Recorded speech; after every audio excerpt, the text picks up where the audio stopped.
مرد و زن بچے اور بچیاں بھی سبھی، مرد و زن بچے اور بچیاں بھی سبھی، علم حاصل کرو، علم حاصل کرو۔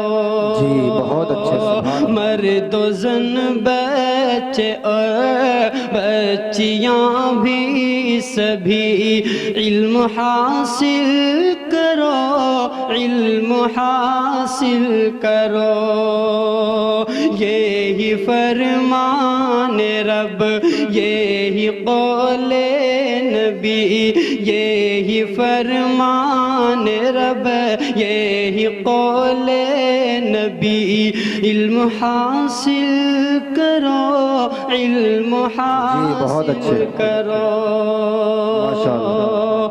زندگی کی تاخیر و تمہید کے پھر شعلہ نوائز دھماکہ خیز خطیب، کروڑوں کے مجمع کو سنجیدگی بخشنے والا ادیب، ایوان باطل میں زلزلہ کرنے والا امیر، شہنشاہ فکر و تدبر آبروی سنیت، فلک خطابت کے نیر تاباں، جامع معقولات و منقولات، جن سے میری مراد حضرت اقدس حضرت مولانا و مفتی محمد مستقیم صاحب، استاد عربی ادب جامعہ خادم الاسلام ہاپوڑ ہیں کہ حضور والا منبر نور پر تشریف لا کر اپنے مواعظ حسنہ سے ہم سامعین کو مستفیض فرمائیں۔ نحمده ونستعينه ونستغفره ونؤمن به ونتوكل عليه ونعوذ بالله من شرور أنفسنا ومن سيئات أعمالنا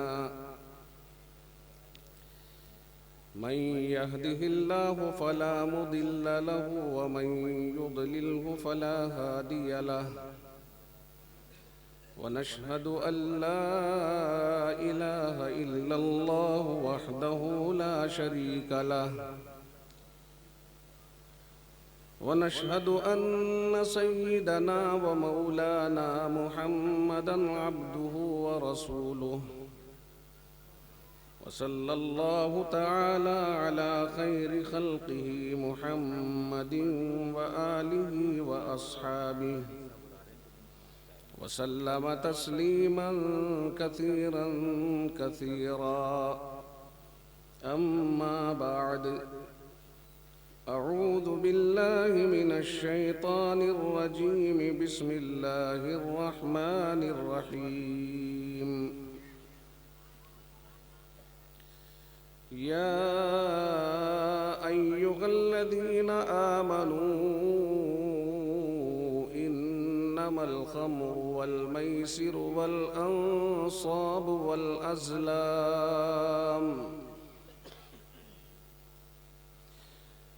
إنما الخمر والميسر والأنصاب والأزلام رجس من عمل الشيطان فاجتنبوه لعلكم تفلحون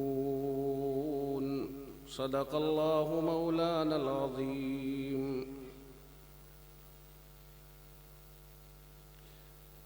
عزیزان ملت، نوجوان ساتھیوں، پیارے دوستوں اور دینی بھائیوں،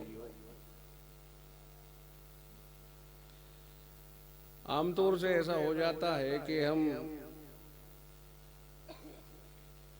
ایک چیز کے پابند ہوتے ہیں مگر گفتگو کے دوران پتہ نہیں چل پاتا اور اس کی پابندی ہم سے چھوٹ جاتی ہے۔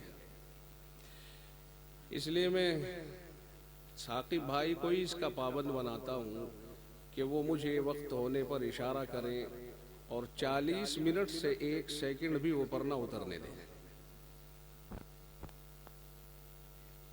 بہت دفعہ ہوتا ہے ایسا کہ 40 منٹ کا ٹائم دیا گیا اور 80 منٹ ہو گئی۔ چونکہ ہمارے درمیان ایک ایسی عجیب و غریب شخصیت، عبقری اور انتہائی قابل احترام شخصیت موجود ہے، نام لینا ان کا مجبوری ہے ورنہ ان کا احترام ان کا نام لینے سے بھی مانے ہے۔ حضرت مولانا قاری احسان محسن صاحب تشریف فرما ہے۔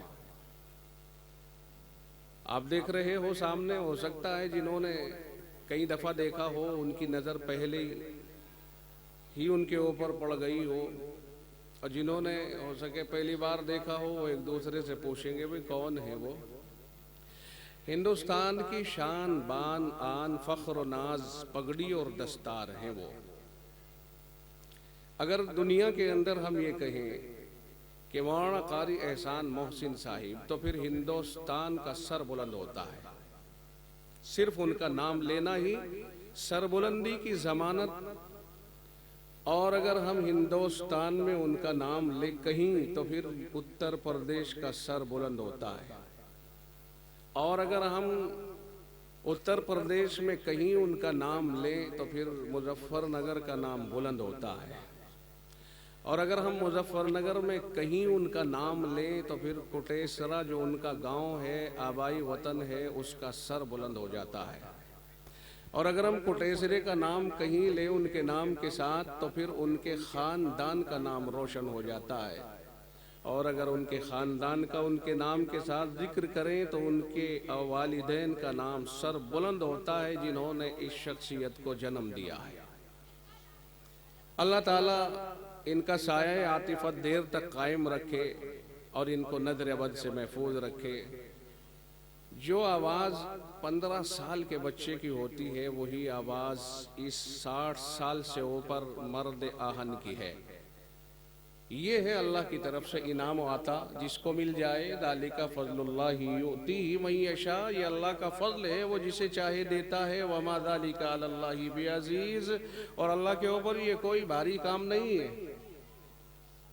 تو اللہ تعالیٰ جسے عزت سے سرفراز فرماتا ہے وہ ایسے ہی کر دیتا ہے۔ تو بہرحال ان کی موجودگی میں اب ہم نہیں چاہتے کہ اپنے اور ان کے درمیان خواہ مخواہ ایک وقت کو ہم حائل کریں۔ بس سیدھی بات ہے کہ ہم ان کا ترنم سنیں اور ان کی ناصحانہ جو نعتیں ہوتی ہیں اور ان کے اشعار ہوتے ہیں ہم ان سے فیض یاب ہوں۔ میں قرآن کریم کی جو آیت پڑھی ہے اس کی روشنی میں حالات کے تحت اپنے بھائیوں کو چند باتیں پیش کرنا چاہتا ہوں۔ مجھے امید ہے کہ وہ احباب جن کو میرا اشارہ ہے کہ نوجوان خاص طور سے اور اس کے علاوہ پوری محفل، وہ ان باتوں کو چند منٹ دھیان سے سنیں۔ اور دیکھو، میں یہ عرض کرتا ہوں کہ نیت عمل کی ہونی چاہیے، صرف سننے سنانے کی نہیں ہے۔ عمل کی نیت سے بیٹھو گے اللہ توفیق عطا فرماتا ہے، اور اگر صرف سننے سنانے کی نیت سے بیٹھے، سنا چلے، اس سے کوئی زیادہ فیض نہیں پہنچتا ہے۔ کمپٹیشن کی ضرورت نہیں ہے، صرف اتنا محسوس کریں کہ جو بات کوئی ہم تک پہنچائے ہم اس بات کے اوپر عمل کریں، اور ہم یہ دیکھیں کہ ہم کتنے اس معاملے میں کمزور ہیں، اپنی کمزوریوں کو دور کریں۔ ایک تو ہوتا ہے درسگاہوں کے اندر سبق، اور ایک ہوتا ہے محفلوں کے اندر پروگرام اور بیانات۔ یہ بیانات بھی آپ حضرات سبق کی طرح سمجھے، جس طرح کلاس میں درسگاہ میں طالب علم کو پڑھایا جاتا ہے اور اس سے پوچھا بھی جاتا ہے بھئی سمجھ میں آ گیا؟ تو ظاہر ہے ہمارے پاس اب یہاں سننے کا ٹائم تو ہے نہیں کہ طالب علم کی طرح ہم سنیں، کیونکہ اگلے دن اس کو تو پابند بنا دیا گیا، سنانا ہے۔ اور آپ حضرات کو ہم یہ پابند نہیں بنا سکتے کہ ہمیں سنانا ہے، لیکن اتنا ضرور کہیں گے کہ آپ حضرات جو باتیں سنیں اسے یاد کریں اور دوسروں تک پہنچانا یہ آپ کی ذمہ داری ہوگی، کیونکہ اللہ کے نبی صلی اللہ علیہ وسلم جو نبی آخر الزماں ہے اور آپ کے بعد کوئی پیغمبر کوئی نبی تشریف نہیں لائے گا، انہوں نے جب آخری خطاب فرمایا تھا، عرفات کا میدان تھا، 1 لاکھ سے زیادہ اس وقت آپ کے خطاب کو سننے والے سامعین تھے، صحابہ کرام، تو آپ نے بھی یہی فرمایا تھا کہ دیکھو میں نے تم تک بات پہنچا دی ہے۔ خلاصہ یہ ہے کہ تم تک بات پہنچا دی گئی ہے، اب تمہاری ذمہ داری ہے کہ تم بعد والوں تک یہ بات پہنچاؤ۔ اور اللہ کے نبی صلی اللہ علیہ وسلم کے اس فرمان گرامی کا اثر یہ ہوا کہ یہ بات اللہ کے رسول کی پہنچتی جا رہی ہے، پوری دنیا میں پہنچتی جا رہی ہے، اور آپ نے خود فرمایا کہ دنیا میں کوئی کچا پکا گھر ایسا نہیں بچے گا کہ جہاں یہ کلمہ نہ پہنچ جائے، یعنی قیامت جب تک تک نہیں آئے گی جب تک ہر گھر میں اللہ کا دین نہیں پہنچ جاتا. چاہے دنیا کتنے ہی پیر پیٹ لے, کتنے ہی زمین پر پیر مارے, یریدون لیطفئوا نور اللہ بافواہہم, لوگ چاہتے ہیں کہ یہ چراغ مصطفی ہے, اللہ کا چراغ ہے, اس کو پھونک مار کر کے بجھا دیں. اللہ کہتا لا نا واللہ متم نورہ ولو کرہ الکافرون, اللہ اپنے نور کو, اپنے دین کو پورا کر کے رہے گا, چاہے نافرمان اور یہ دشمنان اسلام کتنا ہی برا کیوں نہ سمجھے. اللہ تعالیٰ نے اپنے اوپر طے کر لیا ہے, اور اسے پہنچانے کے لیے اس امت کے اندر بہادر موجود ہیں, ہمت ور موجود ہیں, ہر راہ سے اللہ کے دین کو دنیا تک پہنچانے والے لوگ موجود ہیں. دور حاضر میں جماعت تبلیغ اس کے اوپر بہت محنت کر رہی ہے, مدارس بھی قائم ہو رہے ہیں اور تبلیغی راہ سے بھی دین بہت زیادہ پہنچ رہا ہے. وہاں تک جہاں تک کوئی تصور نہ کر سکا وہاں تک تبلیغی احباب نے ذمہ داری کے ساتھ اللہ کے کلمے کو پہنچا دیا. مبارک ہے ان لوگوں کو کہ جو بہت محنت سے دنیا بھر کے اندر گھوم کر کے مصطفیٰ کے دین کو لوگوں تک پہنچا رہے ہیں. اور آج اس تبلیغی جماعت کی برکت سے بھی بے شمار لوگ دین کے اوپر آئے, مسجدوں کو آباد کیا اور اللہ کا نام, اللہ کا دین اپنے زبان کے اوپر جاری کیا. ہم سمجھتے ہیں کہ ہمیں ایک دوسرے کا معاون بن کے کام کرنا چاہیے. مدرسے والا یہ نہ سمجھے کہ میں ہی اصل کام کر رہا ہوں, اور تبلیغ والے یہ نہ سمجھے کہ ہم ہی اصل کام کر رہے ہیں, خانقاہ والے بھی نہ سمجھے کہ ہم ہی اصل کام کر رہے ہیں, بلکہ یہ سمجھے ہم بھی ایک کام کا حصہ ادا کر رہے ہیں, اور وہ بھی ایک فرض ادا کر رہا ہے. ہم سب مل کر دین کو پہنچا رہے ہیں, تنہا ایک حصہ پہنچا رہا ہے, مکمل دین کوئی نہیں. بات سمجھ میں آ رہی ہے میں نے کیا بات کہی ہے آپ کو؟ خانقاہ, تبلیغ اور ادارے مدارس, یہ تینوں مل کر کے جو کام کر رہے ہیں وہ دین ہے. اور سرحدوں کے اوپر محنت کرنے والے اللہ والے, یہ سب مل کر کے جو کام کر رہے ہیں وہ سب مل کر کے دین بنتا ہے. اور اکیلے دین کا ایک حصہ ادا کر رہے ہیں وہ بھی. لیکن یاد رکھیے تنقید کرنے کا کسی پر کسی کو کوئی حق نہیں بنتا ہے, اس لیے کہ اللہ تعالیٰ نے جناب رسول اکرم صلی اللہ علیہ وسلم کے بعد کسی میں یہ طاقت نہیں رکھی ہے کہ وہ مکمل دین کا کام کر سکے. یہ طاقت صرف اور یہ حوصلہ اور یہ ہمت اللہ نے خصوصیت کے ساتھ اپنے محبوب صلی اللہ علیہ وسلم کو عطا کی تھی. جب آقا کو اللہ نے اس دنیا سے پردے میں کر لیا تو اللہ نے خود صحابہ میں بھی یہ کام تقسیم کر دیا تھا. کچھ قرآن کریم کے الفاظ پڑھانے میں لگ گئے, کچھ اس کے معنی پڑھانے میں لگ گئے, کچھ خانقاہی نظام کی ترتیب بنا کے لگ گئے. ہر طرح سے قرآن کریم کی خدمت میں جتنے شعبے ہو سکتے تھے سب کو لے کر کے کام کرنے لگ گئے. کچھ مجاہدین اللہ کی راہ میں دشمنوں سے نبرد آزما ہونے میں لگ گئے. تو یہ سارے کام صحابہ کرام کے دور میں ہی تقسیم ہو گئے تھے, اور سب نے مل کر کے رسول اللہ صلی اللہ علیہ وسلم کے دیے ہوئے سبق کو پوری دنیا میں محنت کے ساتھ پھیلایا, اور ایک دوسرے کا اس پر شکریہ ادا کیا. کوئی کسی پر تنقید نہیں بلکہ ایک دوسرے کے شکر گزار ہوتے تھے. آپ یہ کام کر رہے ہو الحمدللہ, میں یہ کام کر رہا ہوں, وہ کہتا الحمدللہ ہو گیا. سارے مل کر کے اس سارے دین کو لے کر اللہ کے بندوں تک پہنچ رہے ہیں. یہ ہے اصل چیز. اگر کوئی اس پر تنقید کرتا ہے اور کسی کو ٹارگیٹ کرتا ہے, ہم سمجھتے ہیں کہ وہ حق کا دشمن کہلائے گا, حق کا دوست نہیں کہلائے گا. جو اپنے معاون کی معاونت کو قبول نہیں کر رہا ہے وہ معاون کا مخالف کہلائے گا. اس لیے یہ بات تو میں نے بطور تمہید کہی ہے. دین اللہ نے جو پیش کیا ہے وہ سب تک پہنچانا ہم سب کی ذمہ داری ہے. دیکھو اللہ سے جتنا جو رشتہ ایک عالم کا ہے وہی رشتہ اللہ کے ہر بندے کا ہے. کیا رشتہ ہے؟ عالم بھی خدا کا بندہ, اور عام جو عالم نہیں ہے عوام وہ بھی خدا کے بندے. تو اس رشتے میں سب برابر ہوئے, لہذا خدا کے پیغام کو قبول کرنے اور دوسروں تک پہنچانے میں سب ہی ذمہ دار ثابت ہوئے.